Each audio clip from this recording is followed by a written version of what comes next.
En este video les voy a mostrar cómo fabricamos una clase abstracta, cómo convertimos una clase concreta en abstracta y cómo la podemos aplicar para la implementación de métodos abstractos. Dado el ejercicio de las figuras geométricas que hicimos oportunamente, vamos a hacer que la clase figura se convierta en abstracta, dado que por su naturaleza nunca deberíamos tener instancias de esta clase figura. La necesitamos para poder hacer generalización o especialización cada una de las distintas formas de las figuras geométricas. Pero esa misma no debería poder permitir tener instancias, no debería permitirse el new de figura. ¿Cómo hacemos esto con Java?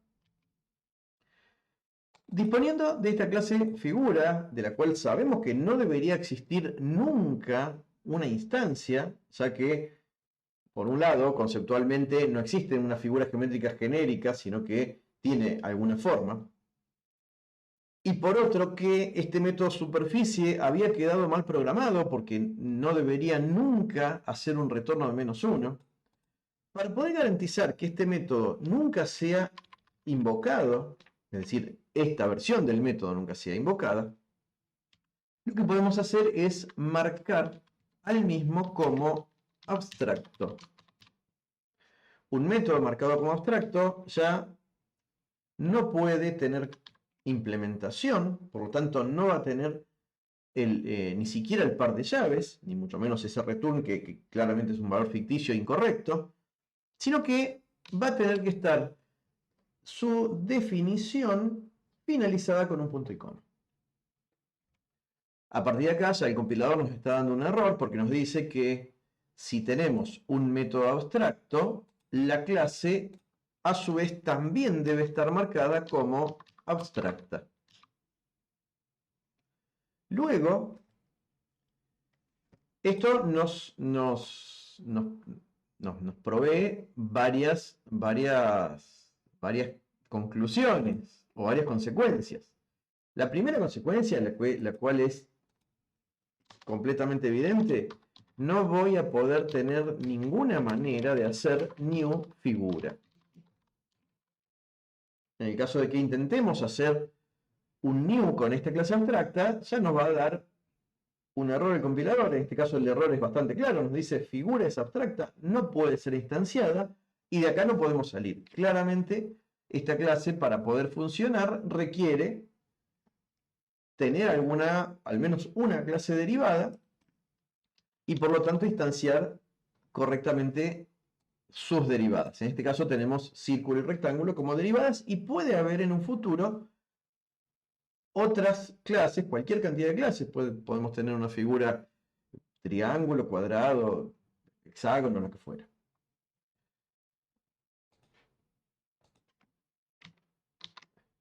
Por otro lado, la consecuencia principal de que un método sea abstracto es que las derivadas, todas las derivadas, van a estar obligadas a hacer un override. Si una clase no provee una implementación de un método abstracto, la clase no compila directamente.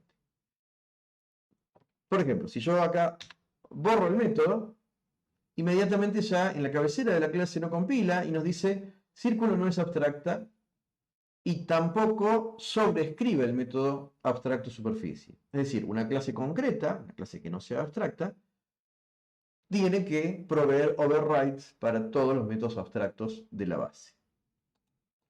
NetBeans nos ayuda con esto. Si accidentalmente nos olvidamos, en este caso puedo volver atrás y tengo el método, pero si no tuviera el método,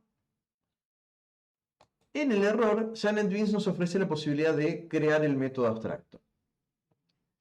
Supongamos que aparece una clase nueva, triángulo. Esta clase también vamos a hacer que herede de figura.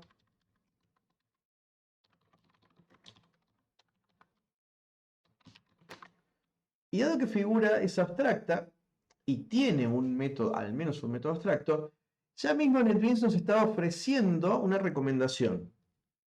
Con Alt Enter en la recomendación, la primera opción nos dice implementar todos los métodos abstractos. Al seleccionar esta misma, ya nos provee una implementación para el método superficie, en la cual, lógicamente, borraremos la línea que nos agrega NetBeans y tendremos que programar según la lógica de esa figura. En el caso de un triángulo será, bueno, base por altura sobre 2, y en el caso de cualquier otra figura, la que corresponda. Si la clase tuviera más de un método abstracto, esa opción nos va a proveer los overrides de todos los métodos que estemos obligados a sobreescribir. Por lo tanto, NetBeans nos va a ayudar mucho en no dejar errores, obviamente errores de compilación, y en escribirnos gran parte del código para que nosotros nos concentremos únicamente en la lógica de nuestras clases.